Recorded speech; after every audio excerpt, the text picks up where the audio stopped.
And now, let's join ace broadcaster Mamode Akugha as he takes us inside the Niger Delta. Hello out there and welcome. This is Inside the Niger Delta and I am Mamode Akugha. Well, last Saturday something very, very heartwarming and exciting happened inside the Niger Delta. Well, it was described by a lot of people as possibly the game changer and the catalyst for the industrialization of Nigeria's Niger Delta region. I'm talking about the foundation laying ceremony for the first private hydro-skimming refinery in Nigeria. And hydro-skimming means it's going to concentrate more on the production of petroleum motor spirit. That's PMS. That's the one you need to drive your cars. And that's the one that's always scarce in Nigeria. Well, the refinery, they had the foundation laying ceremony performed by no less a personality than Nigeria's former president, Olusegun Obasanjo. The foundation laying ceremony took place in Bahrain, which is in Yenogua local government area of Bayelsa state. And the ceremony was scheduled to commence at about 11 a.m. But by 9 a.m. in the morning, a lot of Bayelsans, men, women, traditional rulers, name it, everybody from Bayelsa state was already in the site for Azikel Refinery. Also excited at the prospects of a privately owned refinery coming up in Bayelsa state. The employment it will generate, the opening up of that area in terms of development for Bayelsa state. So exciting to a lot of Bayelsans and indeed the Niger Deltans. We'll take you straight to the Azikel Refinery project site venue for the foundation laying ceremony of the first hydro-skimming refinery in Nigeria and located in the Niger Delta. Inside the Niger Delta.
So I am now in the Azikel Refinery complex. Today is the all-important day, the day for the foundation laying ceremony to be performed by former President Olusegun Obasanjo, who is already here, and quite a lot of other dignitaries are here to do the foundation laying ceremony of what will become a catalyst for the industrialization of Nigeria's Niger Delta region. And I'm sure everyone will be waiting for the takeoff of Azikel Refinery, which is the first privately owned hydro-skimming refinery in Nigeria.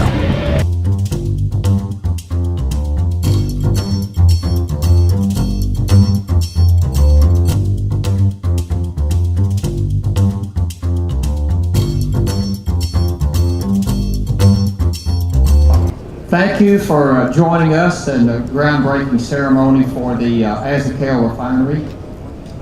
If this is your first visit here, we'd like you to know that the project has been active for more than 2 years. We've completed many engineering studies already, and you can see the results of the beautiful site preparation work that we've done in the past couple of years. Soon, you'll be seeing a lot more activity here. There will be distillation columns, storage tanks, buildings, piping, electrical power generation, truck loading racks, and everything else that a refinery project will have. The Azikel Refinery is a hydroskimming plant, meaning that the primary product is PMS. The capacity of the plant will be 12,000 barrels a day of locally produced crude oil and condensate. And the refinery will convert the crude oil and condensate into PMS, AGO, kerosene, all for consumption in the local market. The project is based on modular construction as opposed to site construction, meaning that the amount of work that we have to do at site to build the refinery is reduced by quite a bit, and it also reduces the construction time of the refinery by quite a bit. Let's welcome Dr. Eruwani Azipabu Godless, the Group President, Azikel Group. It delights me as history is being made in Bayelsa, in the Niger Delta, Nigeria, at this moment of which we will be laying the foundation stone of Azikel Refinery project. Azikel Refinery project is seated in Bahrain, and we're seated at 20 meters separation with very wonderful neighbors. The Shell gas gathering facility, of whom they've continuously produced crude oil and gas to support the Nigerian economy. Our journey is one with lots of interests and challenges, but our committed drive to industrialize the Niger Delta has been very much unwielded. Hence our commitment to commence and to pivot the industrialization of Bayelsa State and the Niger Delta, where for the first time we'll be refining crude oil right at home.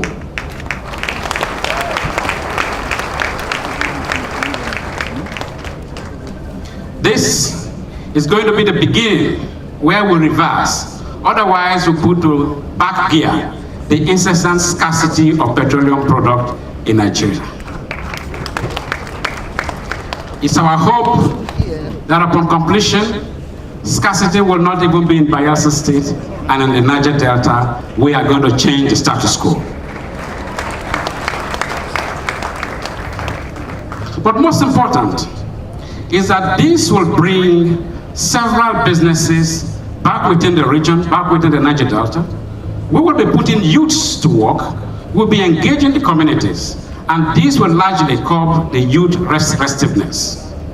As during the construction phase and into the production, we will be creating over 1,000 jobs in this very facility.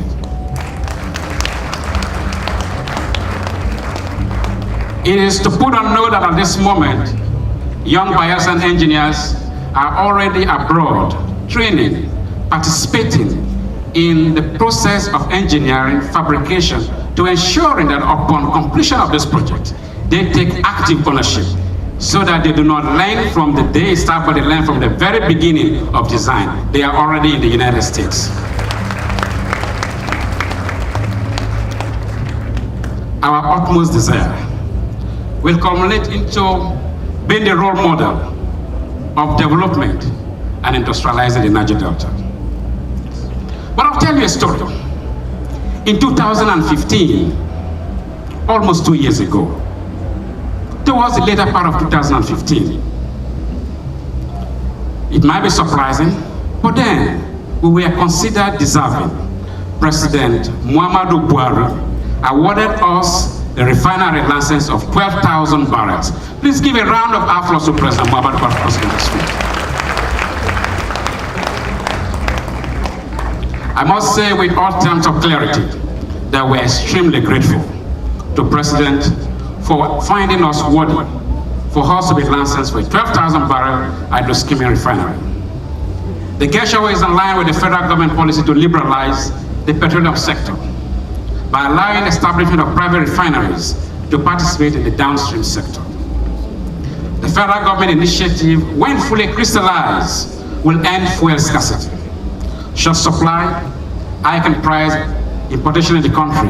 And most important, we will then be repositioning Nigeria to be a country that will be a net exporter of refined products. Also in the same year of 2015, one of our other companies, Azikel Power, was also granted a 500 on-grid power generation by the same administration of Buhari Osinbajo's administration, of which the land over there is meant for the power generation. Please, another round of applause for them. I want to also thank the governor again, His Excellency Henry Sedeke Dixon, who will be issuing the certificate of occupancy of this refinery at this very moment in the next couple of minutes. Please give another round of applause for that. I am here now signing a certificate of occupancy for the group president, and it comes in two ways. One will be signed in the name of and in favor of Azikel Power Limited. The other will be signed in the name of Azikel Petroleum Limited. And I begin now. Is done with that of Azikel Power, is now signing that of Azikel Petroleum. After that, I think he will formally hand it over to the group president. And this is taking place under the watchful eyes of His Excellency Chief Dr. Olusegun Aremu Obasanjo, GCFR.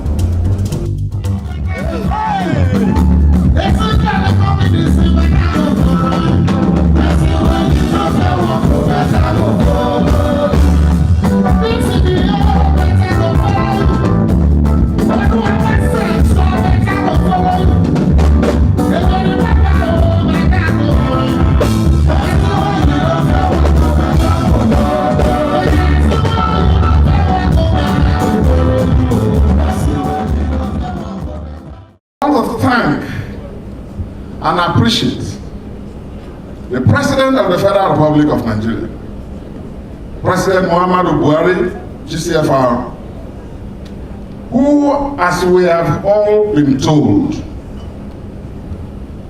found the Azikel Group fit and proper to be granted this license and also another license for power generation, and which is why we are here. So please, a special round of Bayelsa applause for the president. Those are the kinds of friendly gestures, brotherly handshakes that we in this state and in this region always expect. And when they do happen, we appreciate them. So I want to preface my brief remarks by expressing gratitude to the federal government and to say that we need more of this. We need more of this. Deliberately, as a deliberate policy of government, we need more of this. To encourage our entrepreneurs and sometimes even to go the extra mile of making it possible for them to succeed, so that our people can be included in the industry that has been taking place in our own terrain, in our backyards, an industry whose operations and activities have virtually destroyed our entire ecosystem, and yet an industry from which we continue to be excluded. Today we are here celebrating the commencement of the construction of a refinery and a power station. But the handshake I'm talking about, the deliberate gestures I'm talking about, go beyond granting licenses for refineries and the like. We are talking of ownership of oil blocks. We are talking of being involved in all the entire gamut of activities, down the line. And we shouldn't be tired of making that case, because that is a legitimate case.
one that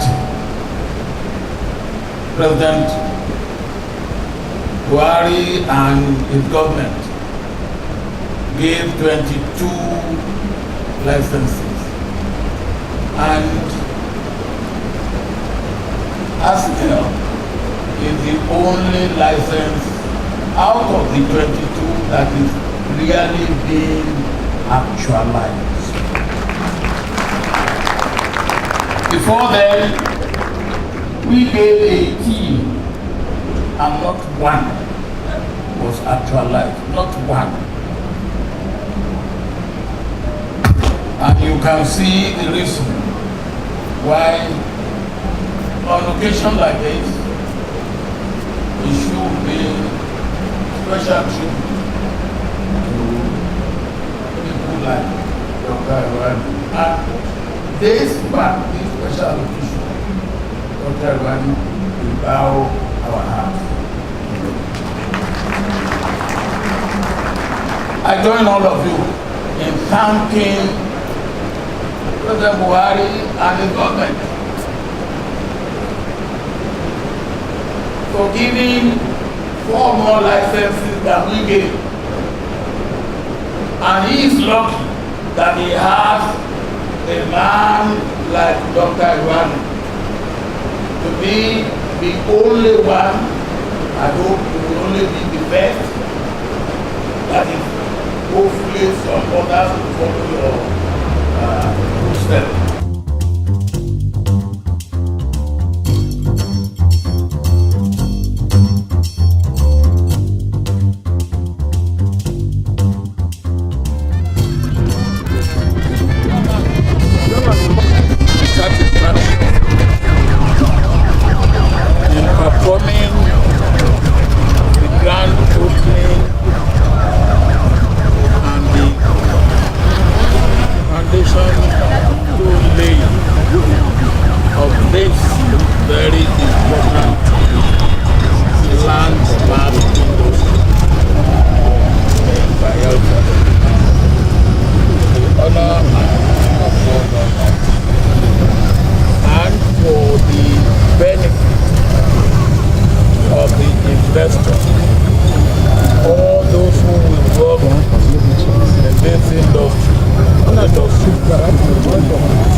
Azikel Refinery has what can be described as a prime location.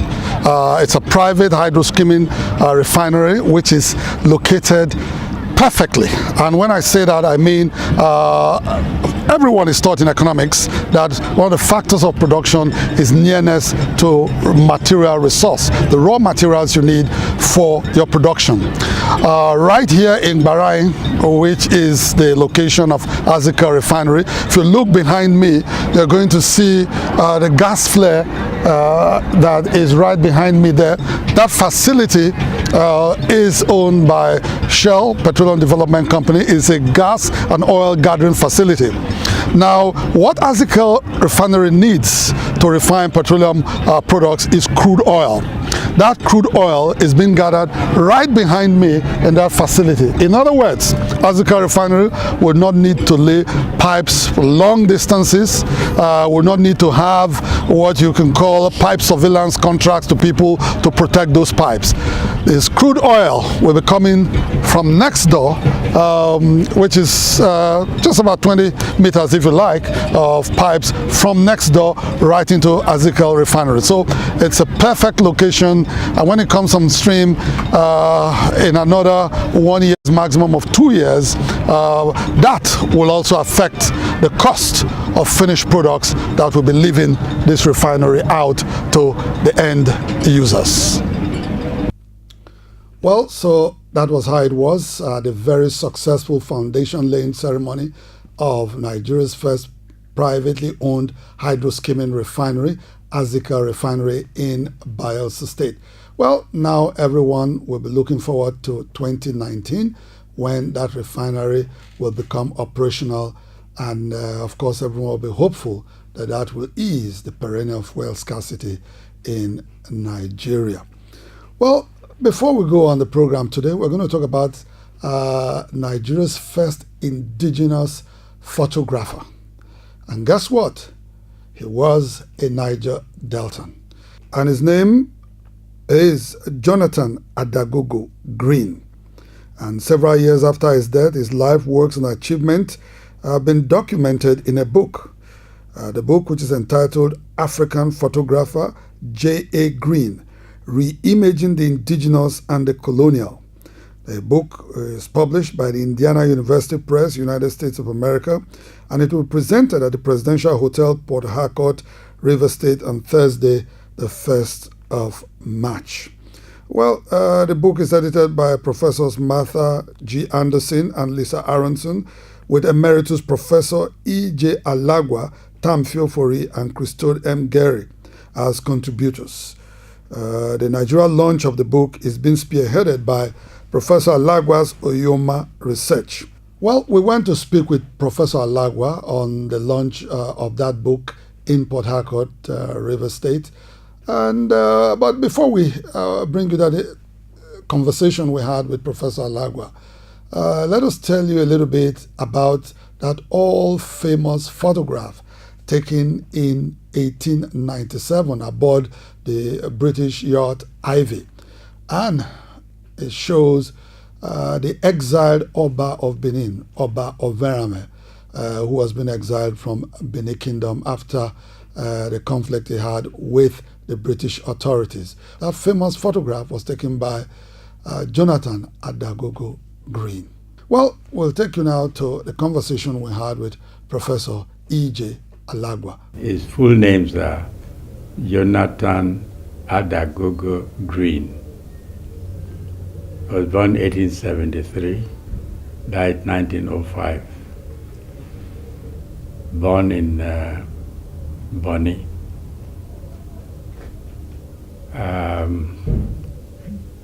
Of a very aristocratic family.